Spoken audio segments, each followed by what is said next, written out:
Welcome back to ZypherSpaceCore. Today we enter one of the most important mathematical concepts in cryptography, modular arithmetic and congruence theory.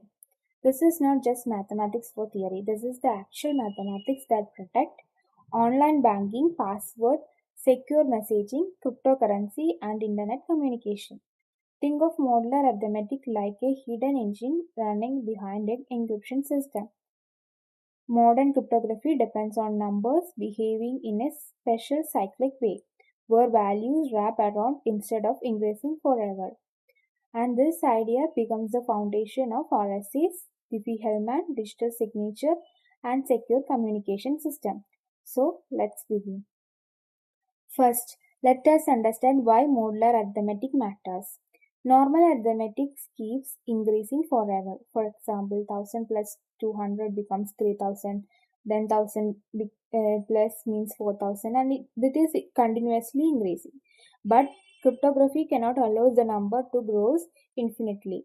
So, modular arithmetic creates a boundary. Think of it like a circular system. Once the number crosses the limit, they wrap around again, exactly like a clock. This wrapping behavior is what makes cryptography efficient and secure. Now look at RSA encryption. RSA use expression like C congruent to m raised to e mod n, where m is the plaintext, e is the exponent, n is the modulus, and c is the ciphertext. Even though the exponential creates a huge number, modulo keeps everything controlled. Now look at Diffie-Hellman. It uses the modular exponential like shared is congruent to g raised to x mod p. This is how two users securely create a shared secret key across the internet. And modular inverse is used in RSA encryption also. AX congruent to 1 mod n. So, modular arithmetic is not optional in cryptography, it is the mathematical heart of encryption. Now, let us define modular operation. Suppose we divide a number a by another number n, we get a quotient and a remainder. Modulo only cares about the remainder. That is a equal to n q plus r. R is less than or equal to 0 and greater than n. A mod n equals r. Modulo operation does not return the quotient, it only returns the remainder. Let's calculate 17 mod 5. Think of it like this. How many times can 5 fit in 17? 5 into 3 is 15. Now subtract 17 minus 15 equals 2. So the remainder is 2. Therefore 17 mod 5 equals 2. Once the division is complete, the leftover value becomes the modulo result. Second example, 23 mod 7. 7 into 3 is 21. 23 minus 21 is 2. So 23 mod 7 equals 2. 100 mod 10, the remainder is 0. So the 100 mod 10 is 0. This means 100 is perfectly divided by 10. Let us understand modulo intuitively. Think of it like a clock. Normal clock working using modulo 12 arithmetic. Imagine it is like currently 3 o'clock. Add 12 o'clock. Where do we reach? Again 3 o'clock. That's because the clock wrap around. That's exactly what modulo arithmetic does. Suppose someone says 5 o'clock, like 15 o'clock on 12-hour clock. That makes no sense. So applying modulo 12, 15 mod 12 is 3. So 15 o'clock becomes 3 o'clock. Now 20 o'clock. 20 mod 12 is 8. So 20 o'clock becomes 8 o'clock. 25 o'clock. 25 mod 12 is 1. So 25 o'clock becomes 1 o'clock. This is like modulo arithmetic behaves like a circular system. Once we cross the boundary, we wrap around again. That's why modular arithmetic is also called cyclic arithmetic. Now let us perform arithmetic inside modular systems. First one is modular addition. 7 plus 9 mod 5. First calculate normally, that is 7 plus 9 is 16. Then apply modulo 16 mod 5 is remainder 1. So 7 plus 9 mod 5 is 1. Think of it like a number wrapping around inside a circular space. Likely 11 plus 8 mod 7 is 19 mod 7, which is 5 is the answer. We notice modular addition is used in cryptographic messing, combining values, string cipher, and hash functions. Now modular multiplications. Example 4 into 6 mod 5. We first multiply 4 into 6, which gives 24. Then apply modulo operation. So 24 divided by 5 gives a remainder of 4. So 24 into 6 mod 5 is 4. Likely the another example 3 into 7 mod 8. 3 into 7 is 21. 21 mod 8 gives a remainder 5. So 3 into 7 mod 8 is 5. Modular multiplication is extremely important in RSA, Diffie-Hellman, EZC, and modular exponentiations. Now let us move into another important concept in number theory, congruence. We say A is congruent to B mod n if their difference is divisible by n. A congruent B mod n implies en divided by A minus B.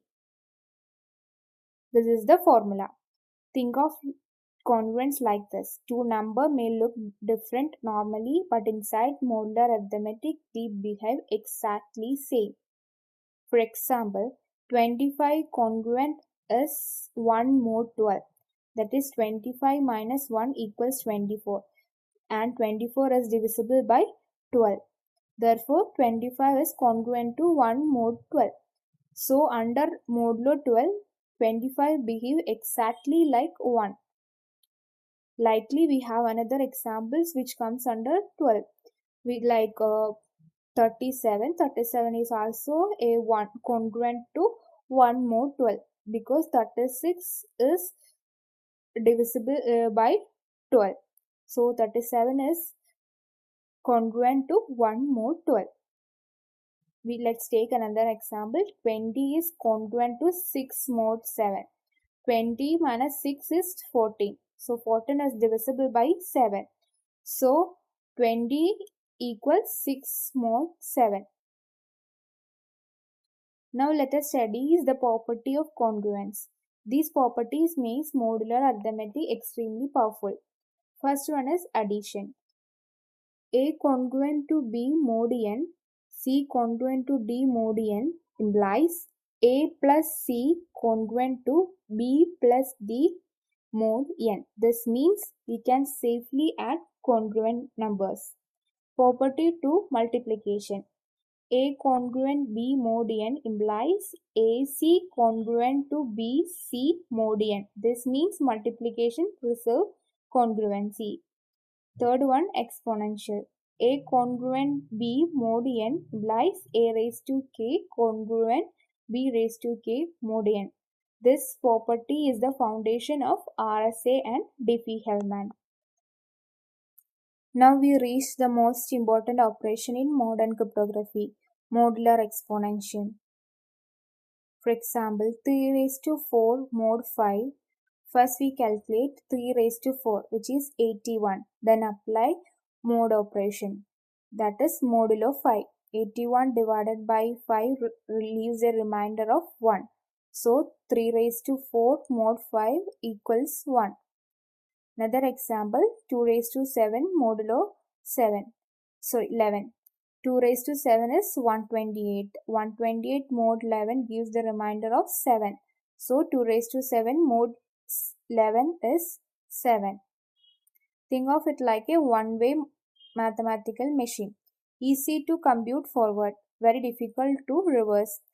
And that asymmetry creates the cryptographic security. Now let us study the modular inverse. A dot x congruent to 1 mod n. We must find x. This x is called a modular inverse. Inverse exists only when GCD of a comma n equals 1, means a and n must be a coprime. For example, we can like 3x congruent to 1 mod 7. Let's try 5x equal to 5. 3 into 5 is 15. 15 mod 7 is 1. Therefore, 3 inverse is 5 mod 7. Another example of 4x congruent to 1 mod n. So we have to find 4 inverse. Like here 4 into 7 is 28. 28 mod 9 is 1. So 4 inverse is 7 mod 9. Now let us connect everything to RSA. RSA key generation works like this. Choose a prime number n and p and q. Compute n, which is p into q. Compute Euler tolerant and choose an exponent e and compute private key d. And here is the important step. D is equal to e inverse of e mod phi of n. Without modular inverse, RSA key generation, private key generation is impossible. So all of this concept are directly used in real world encryption. Now let us understand why modular arithmetic is so essential in cryptography.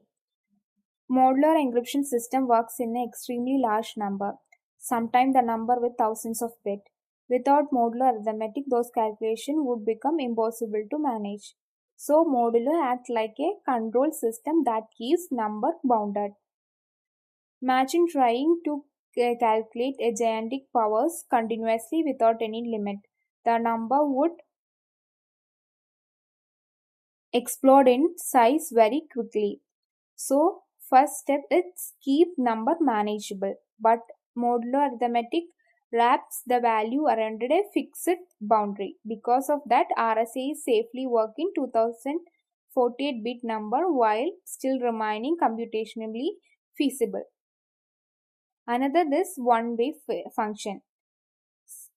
Like operation like g raised to x mod p are easy to compute in forward direction, but reversing them is extremely difficult. This creates what we called a one-way function. Next is cyclic group. Modular arithmetic also create a repeating patterns called a cyclic group. After reaching a maximum value, like we can think of like a clock again. Like after reaching the maximum value, everything wraps around and repeats. This cyclic structure is essential in Diffie-Hellman, elliptical curve cryptography, and modern key exchange systems. So the security of many cryptographic systems depend upon this repeating modular structure. And no information leak. This is the another major advantages. No matter how large the internal calculation becomes, the final encryption result stays inside a fixed range. This prevents attackers from learning information simply from ciphertext states. Think of modulo is like a protective mathematical container. It hides the internal complexity while exposing only the controlled output. So we today studied our modular operation, congruence theory, modular additions, modular exponential, and modular inverses. So everything in modern cryptography is built on these ideas. Thank you for watching CypherSpaceCore.